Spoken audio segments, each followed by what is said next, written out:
get another round? I don't know. Last time I went 4 rounds with LaRusso, I caught a foot to my face. Welcome to Watch Mojo. And today we're counting down our picks for the top 10 Cobra Kai callbacks / Easter eggs.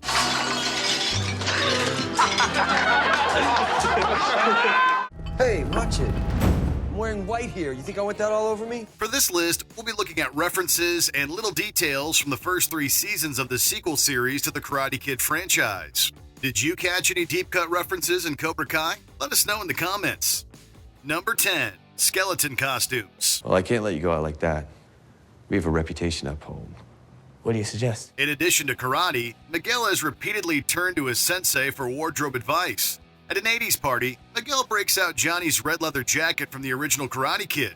On another occasion, Johnny helps Miguel prepare for a Halloween party with a classic look. Johnny, leave him alone, man. He's had enough. Call the side when he's had enough, man. What is wrong with you, Johnny? The enemy deserves no mercy. Miguel trades in his Deadpool / Spider-Man / Poor Man costume for the skeleton ensemble that Johnny's gang wore the night Mr. Miyagi whooped them. Of course, that was also the night they beat up Daniel, giving him unpleasant flashbacks when he sees Miguel in black and white. Turning the tables, it's Miguel who gets jumped this time. Nevertheless, the skeleton look catches on with Tori rocking a black and bones hoodie during Cobra Kai's ambush at the LaRusso residence. Tori, you don't have to do this. It's too late. This ends tonight.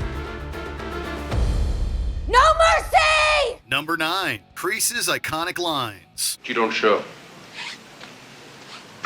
And it's open season. On him. And you. John Kreese remains one of the most quotable characters in the Karate Kid lore. A lot of this has to do with actor Martin Kove's delivery. Take a line such as, "I like that," for example. Pretty straightforward, but listen to how Kove says it in the first film. But I like that. I like that. All right. No one touches the prima donna until the tournament. Iconic. The line resurfaces with Kreese's return in Season 2, although this time he says it to Johnny rather than Miyagi, suggesting that the former student and sensei will soon be on opposing sides. Still got that hot temper, huh? But I like that. I like that. Kreese later repeats that line to Amanda, who expresses how much she dislikes that with a feisty slap. Kreese retaliates by declaring open season on the LaRussos and Daniel's students. Another simple yet threatening line made classic by Kreese. So I suggest you prepare your students for battle. Because now, it's open season. On them. Number 8, episode titles. You couldn't leave well enough alone. Could you, little twerp?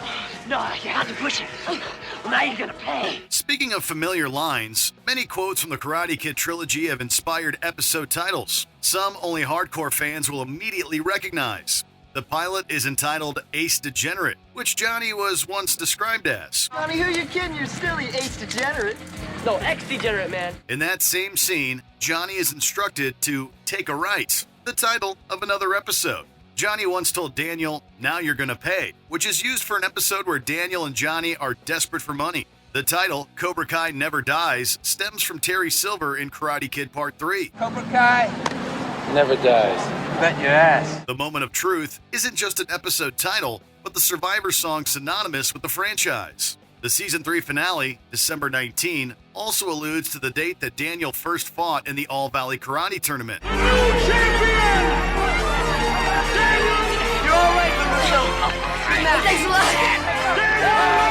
Number 7, Bonsai Trees. Nothing exists, whole world, only tree. You got it? In the original film, Mr. Miyagi teaches Daniel about bonsai trees, planting the seeds for a beautiful friendship. This plays an even more essential role in the third film with the opening of Mr. Miyagi's Little Trees. Oh, I thought of a name. I even thought of a name. Check it out. Mr. Miyagi's Little Trees. Simple, direct, catchy. I'm telling you, it doesn't look it now, but this place is a gold mine. What's more, the trees tie into Daniel's falling out with Miyagi, their eventual reconciliation, and their relationship's strong roots. When Daniel takes Robbie under his wing in Cobra Kai, the two bond over bonsai trees. Like Miyagi before him, Daniel teaches Robbie to think only the tree. Think only the tree. Then you visualize what you want that tree to look like, and you make it happen. Amanda advises her husband against convincing Robbie to open a Little Tree store like Daniel and Miyagi did. Daniel still insists that going into the bonsai business was a worthwhile endeavor. Just don't try to lure him into opening his own bonsai tree store. You know how that goes. No. Mr. Miyagi's Little Trees was a solid business plan. We just ran into some bad luck. Okay? Never again. If only it weren't for Mike Barnes and Terry Silver.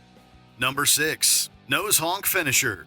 Miyagi establishes at the beginning of the second film that he could easily annihilate Kreese without even throwing a punch. While Miyagi is given the opportunity to deliver a fatal blow, he instead honks his opponent's nose, which is far more humiliating for Kreese. Enemy deserve no mercy.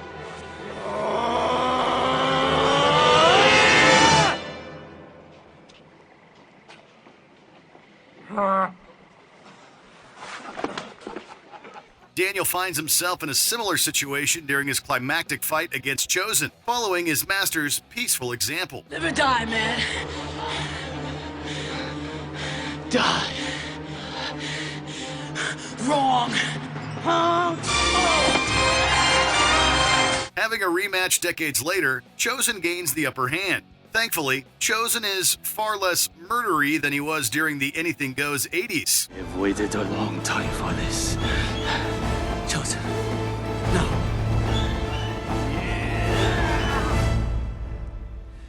Honk.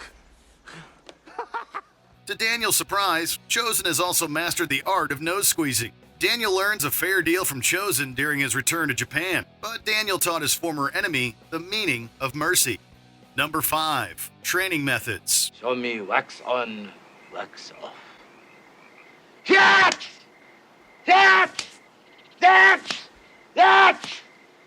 Show me paint defense. Seeing how Miyagi taught Daniel, it makes sense that the OG Karate Kid would use the same methods while training the next generation. Like Miyagi, Daniel shows Robbie the secret to punching while wearing catcher's gear. Daniel helps Robbie find balance on a collapsed tree, calling the iconic stump scene to mind. We also get montages of them training by the water and the inevitable wax on, wax off callback. Johnny, meanwhile, borrows from Kreese's playbook, making Miguel do push-ups on his knuckles. Get up! Give me 60 push-ups on your knuckles. Miguel has to clean up Johnny's dojo as well. Unlike Miyagi, though, Johnny is only about the free labor. Hey, Sensei, is there any particular way you want me to wash these windows? No, I don't give a Too bad Johnny didn't adopt the wax on, wax off technique. But maybe Miguel picked up some skills while scrubbing the toilet. You never know. Number 4, wrecked cars and relationships. In Karate Kid 2, it's revealed that Daniel and Allie broke up at prom. First, I let Allie borrow the car, and she redesigns my fender. And I don't know what you do with the engine, but that ain't running right either. You know what else she does? She tells me that she's just fallen in love with some football player from UCLA. Daniel is especially sour because Allie dumped him for a college football player and wrecked his beloved Ford Super Deluxe. At least, that's what Daniel leads Miyagi to believe. The Ford resurfaces in Cobra Kai, and so does Allie, once again played by Elizabeth Shue. Reuniting with Daniel, Allie sets the record straight. Allie claims the football player was only a friend. She didn't appreciate Daniel being so defensive and decided to egg him on. Listen, I thought you were in love with the guy. I told you. Just like I told you that the brakes on Mr. Miyagi's car were gonna go. I hope you didn't tell him that it was my fault it crashed. Allie also notes that she warned Daniel about the car's brakes, suggesting that he was truly responsible for the crash. In typical Cobra Kai fashion, we get a fresh perspective that reveals Daniel's errors. This is exactly the problem. You say one thing and then you say the opposite. You both think there's only one side to the story. Number 3, Bizarro All-Valley Tournament. History is repeated at the 50th All-Valley Championship, but in some instances, classic moments play out in reverse. This time around, Miguel takes down an opponent with the crane, stealing the move that Daniel used to beat Johnny. Hawk pulls an illegal move that gets him disqualified and Robbie injured. This is similar to what Bobby Brown did to Daniel. Daniel, I'm sorry! I'm sorry, I didn't mean it! Where Bobby reluctantly followed Kreese's orders, though, Hawk remorselessly acts alone, and Johnny condemns his student. It appears Daniel may use Miyagi's hand-rubbing technique to heal Robbie, but he leaves it to the medical professionals.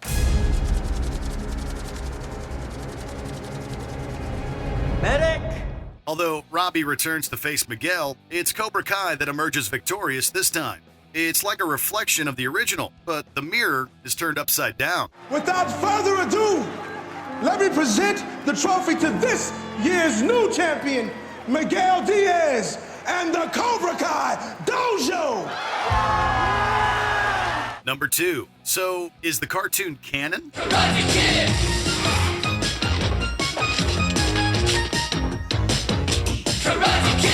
Coming out the same year as Part 3, the Karate Kid animated series only lasted 13 episodes. The plot followed Daniel and Miyagi traveling around the world to return a magical miniature shrine to its rightful place in Okinawa. Throughout the series, the shrine is used to brainwash people and do basically whatever the plot demands. We think we owe the Hilary Swank movie an apology because it deserves more credit than this ridiculous show. Yuri-san, right. Now it's time. Like most fans, Cobra Kai co-creator John Hurwitz doesn't consider the cartoon canon. However, they couldn't resist sneaking in an Easter egg. While visiting Chosen's dojo, Daniel notices several relics on display. One of them is the spitting image of the Miyagi-Do shrine. Does it possess magical properties too? Before he died, Sato gave me all Miyagi artifacts.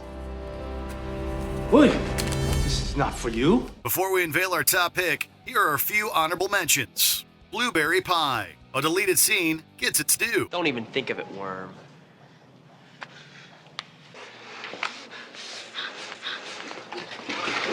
You smeared a blueberry pie on my shirt. That's because you put it on my chair first. See, he's leaving out the details. Fernandez Meat Company. Remember when Daniel met Freddie Fernandez? Hey, Freddie Fernandez, apartment 17. Daniel Russo. Yeah, he does. Hey, let me help you. Oh, no, I it's got it. okay, Don't worry I got about it. it. It's fine. It's fine. It's heavy. Look around. What do you see? Frozen lemon broil? No, not the meat. Look past that. Warm beer. Why would you want a warm one when you could have a cold one? Brew time, man. Who's for a warm one? Here you go. No, I pass, man. Brew time, man. Sweet. Who's for a warm one? Who the hell wants a warm beer? You gonna bring an ice pack? Den Den Daiko. It's more than a toy drum.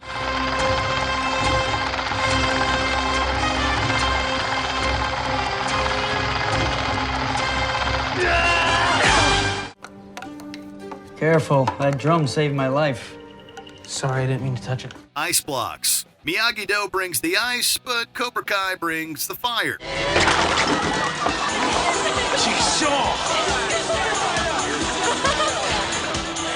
Now time for the grand finale.